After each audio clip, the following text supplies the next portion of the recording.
말씀 잘하시네요. 좀 사전에 말씀을 드리자면 유성현 씨에 대한 좀 정보가 없으신 분들은 좀 이렇게 쓰는 단어나 용어가 좀 되게 그 현학적인 단어들이 심리학 책에서나 나올 수 있는 우리가 보통 대화에서 쓰지 않는 단어들이 제 언어 습관을 네. 사람이랑 말을 하면서 배운 거예요. 책을 보면서 배워가지고 네. 네. 조금 이상하게 생각되실 수도 있겠지만 이상하지 않습니다. 이것도 마찬가지예요. 이렇게 실 대화에 익숙하지 않고 이제 책으로 이 언어 너무 그렇게 말씀하시면 제가 사회부적응자나 어떤 관계에 대해서 인형놀이의 아리아와 또 네, 그렇죠. 그렇기 때문에 어떻게 보면 그 부처님 눈에는 부처만 보이고 그쵸. 개 눈에는 개가 보인다고. 제가 그런 인간이기 때문에 또 이 영화를 이렇게 보지 않았나. 그 모든 영어 감상법에는 자신의 그렇죠. 경험과 자신이 투영되고. 환경이 네, 그렇죠. 네, 네? 지배하게. 뭐라고요?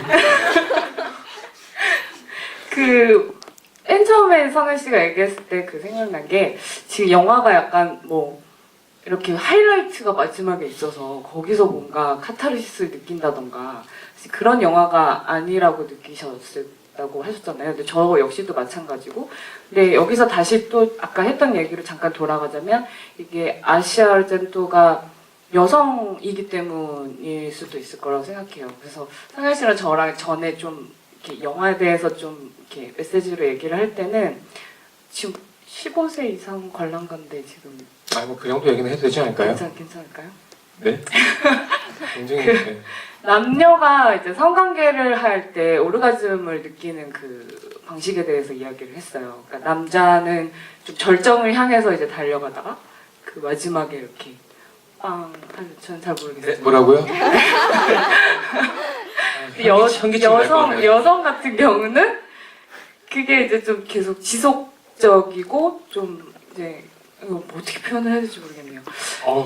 그러니까 이게 이 영화는 지금 보시면 이렇게 강약이 계속 있어요. 그러니까 이게 뭔가 곡선이 굉장히 크게 왔다 갔다 한다기보다 이 영화 자체를 좀 쭉 그냥 그래프로 이렇게 그려본다고 치면 그냥 계속 이렇게 파동처럼 긴장의 연속. 네네.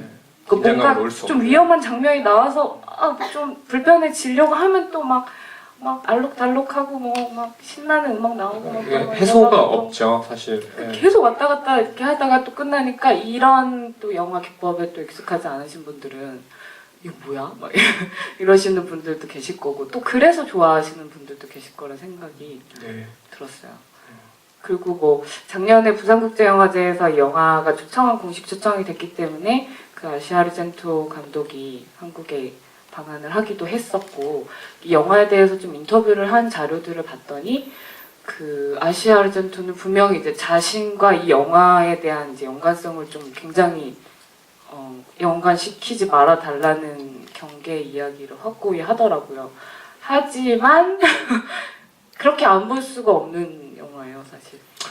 저도 처음 봤을 때는 네. 굉장히 자전적이고 굉장히 특수한 이야기라고 생각이 됐어요. 굉장히 프라이빗한 이야기. 네, 프라이빗하죠. 네. 네, 보편적인 어떤 인간 관계에 대한 것들을 담아내는 것이 아니라 자신의 유년 시절에 겪었던 경험들이라든지 굉장히 특수한 상황에 처해 있는 소녀잖아요.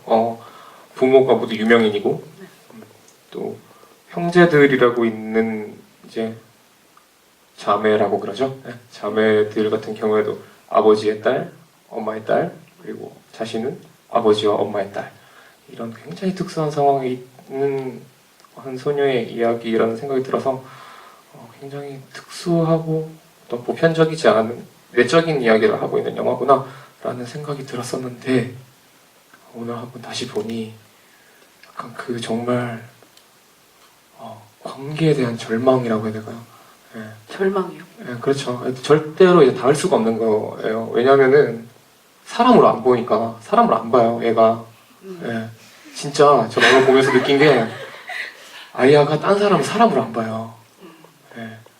그 뭔가 그 천연덕스럽고 굉장히 천진난만한 모습으로 이야기를 하는데 그건 다 자신의 욕망이야.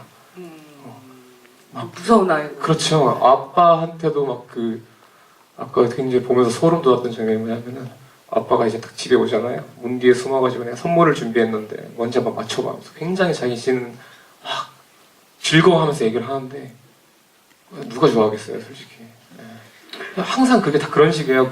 막 the best 말하면서 막 써놓고 그러는데 그 고양이도 자기가 그냥 납치한 거 아니에요. 길에 있는 거 그냥 꼬리 잡아 당겨가지고 네. 케이지에 넣어놓고 가지도 못하게 하고. 굉장히 근데 이게 기본적으로 사람들이 어떻게 보면 사회에서 살아가기 위해서 네. 어떤 가면을 쓰면서 사람들을 이해하는 척하고 나는 당신과의 당신은 정말 물건이나 그런 객체화 시키는 게 아니라 난 정말 당신 나의 똑같은 사람이라고 생각해. 당신도 나랑 똑같은 아픔을 느끼고 살 거야라고 생각하는 사람이 많겠지만 근데 정말 한번 자신한테 손을 얹고 생각을 해보세요. 정말 그렇게 생각을 하는지. 예. 아닐 거예요. 예. 아닐 거라고 저는 생각을 해요. 예. 세상 사람들 모두한테 다 이렇게 총을 겨누고 있는데 다 죽어도 나만 살 수 있다고 하면은 대다수의 사람은 자신이 살아남은 선택을 할 거라고 생각을 합니다. 너무 극단적이지만 저는 이 영화를 보면서 약간 그런 부분에 관계에 있어서 절대 채워질 수 없는 어떤 그런 간극 같은 것들이 오늘 보여서 사실 이거를 얘기를 했을 때 어떤 특수성에 대해서 사실 얘기를 좀 하려고 네. 했었잖아요. 네. 근데 또 어떤 면에서는 굉장히 또 보편성 그게 약간 그런 게 또 네. 보이더라고요. 오늘 보니까. 다행이네요. 그래서 처음에는 그랬는데 근데 그럼 우리 그 얘기를 못 했잖아요. 네. 네. 근데 이게 보면서 또 계속 생각이 바뀌는 것 같아요. 그쵸. 네, 처음 네. 볼 때는 또 근데 틀리고. 그것이 좋은 영화다. 왜냐면 볼 때마다 감상이 똑같고 맞아요. 네.